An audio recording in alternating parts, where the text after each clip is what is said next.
My next stop in the City of Angels takes us to the home of Rebecca Wink and her husband, Tom Barnes. Rebecca is a semi-retired actress and organizational expert. Tom works for an environmental consulting firm.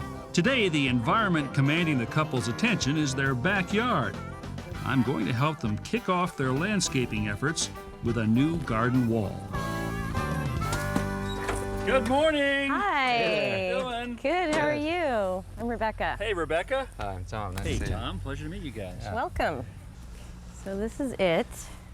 This is the wall, huh? Yep. Okay. Gosh, these look like they're almost just stacked up here. Well, They're very they loose. are. The previous owners had looked like they'd started a wall and then they left a bunch of bricks, and I just kind of stuck them there just to make it look a little better in the meantime. Well, here's what I'm thinking.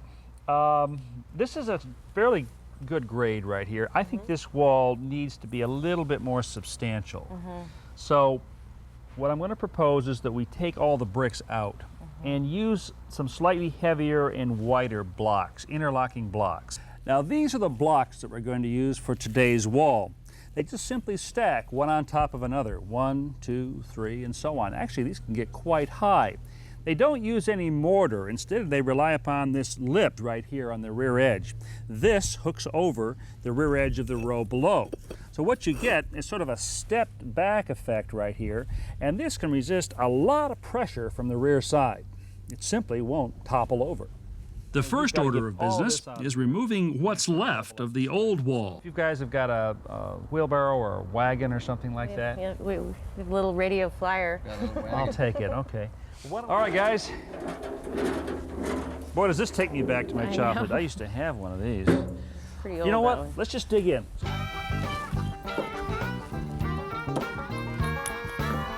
Brick after brick lifts out easily as we work our way down the wall.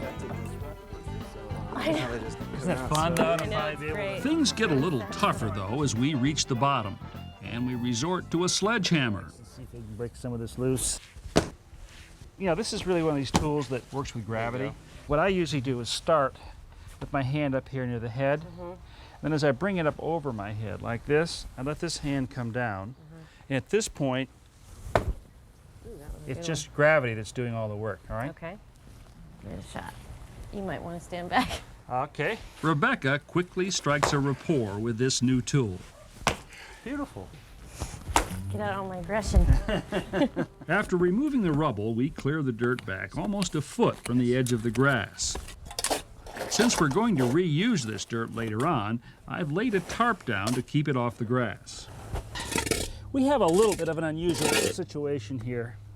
We've got this concrete, I don't even know what that is. Maybe it's the remnants of a retaining wall. Maybe it is a retaining wall at the top of it, I'm not sure, but we can't get this out. So what we're going to do is we'll use that as the sort of foundation for these blocks that we're about to put down. We use 2 stakes and a length of string to make sure our wall is straight and level. Okay, Rebecca, could you bring that first stone in and plop it right down there on top of that concrete ledge, okay? These are the stones we're going to be using. I'll show you a little bit more about these in a second, but right now, I want to stretch a line out here. Tom, you tie the other end on the stake there and bring it up so the top of the string is just at the top of the stone. Now we're going to tie this off the same way. This will be the top of the first course of stone. If we can get this in straight and flat and reasonably level, then everything else that we put on top of that's got to be in good shape. Tom, this is a great board. Rebecca begins to put down the first layer of stones. I scrape a clear path, and Tom tamps the dirt down, compacting it as much as possible to prevent settling later on. The wall is coming along nicely. Not even a sudden shower can dampen our progress. Okay. I just want to know, who wrote that song? It never rains in Southern California. I don't know, but he was Wrong. crazy. He was Out wrong. of his mind. The second layer of stones is laid in place in a matter of minutes. As we reach one end, though, it's obvious the final stone will have to be cut to fit the remaining space. We've got a small space over here, actually a half a block, that we're going to have to fill. So, got you set up here This actually, they sort of give you a mark here, but what you're going to have to do is just to take the brick chisel, and we're going to score all the way around this. So just a light tap to sort of give yourself a line. All right. All right. Got it. There you go. This is going to be just about perfect. No, it is perfect. Look at that. We used the dirt we removed earlier to fill in behind our new wall. Then the three of us begin to place the final layer of blocks. But our California shower has turned into a real storm. So we'll have to finish this tomorrow. So guys, what do you think? Looks great. We love it. It looks even better on a clear day. Boy, that's for sure. That storm took me by surprise. I wasn't expecting that in Southern California. No. One of the things I really like about this wall is it's substantial. I mean, it looks like a wall to me. Well, enjoy it. I had fun working with you. We had a great time. We're great. inspired to keep on doing other projects. Oh, I love to hear that.